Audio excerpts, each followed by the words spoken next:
In the days after the Boston bombings, officials would set out to look for any suspects that could have had anything to do with it.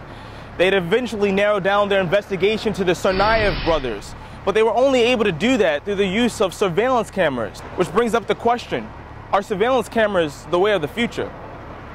It's such a crazy world today. They're the source of much controversy, and they're called many things. Big Brother, eyes, and the skies. They're surveillance cameras, and they record everything and everyone in its vicinity. I think we need cameras. I think it's become a place now where we got to have policing.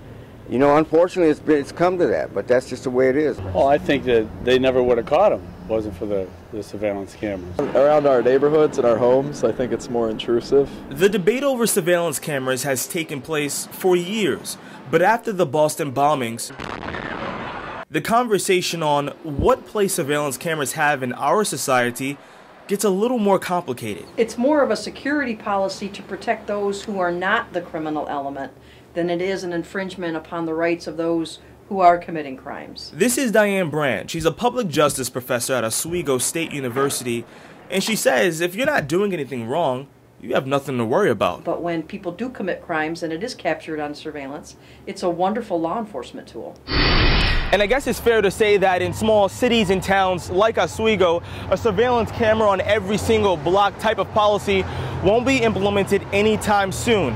But after the Boston bombings, it sure does make security policy a lot more complicated. Reporting for WTOP 10 News, I'm Anthony Hill.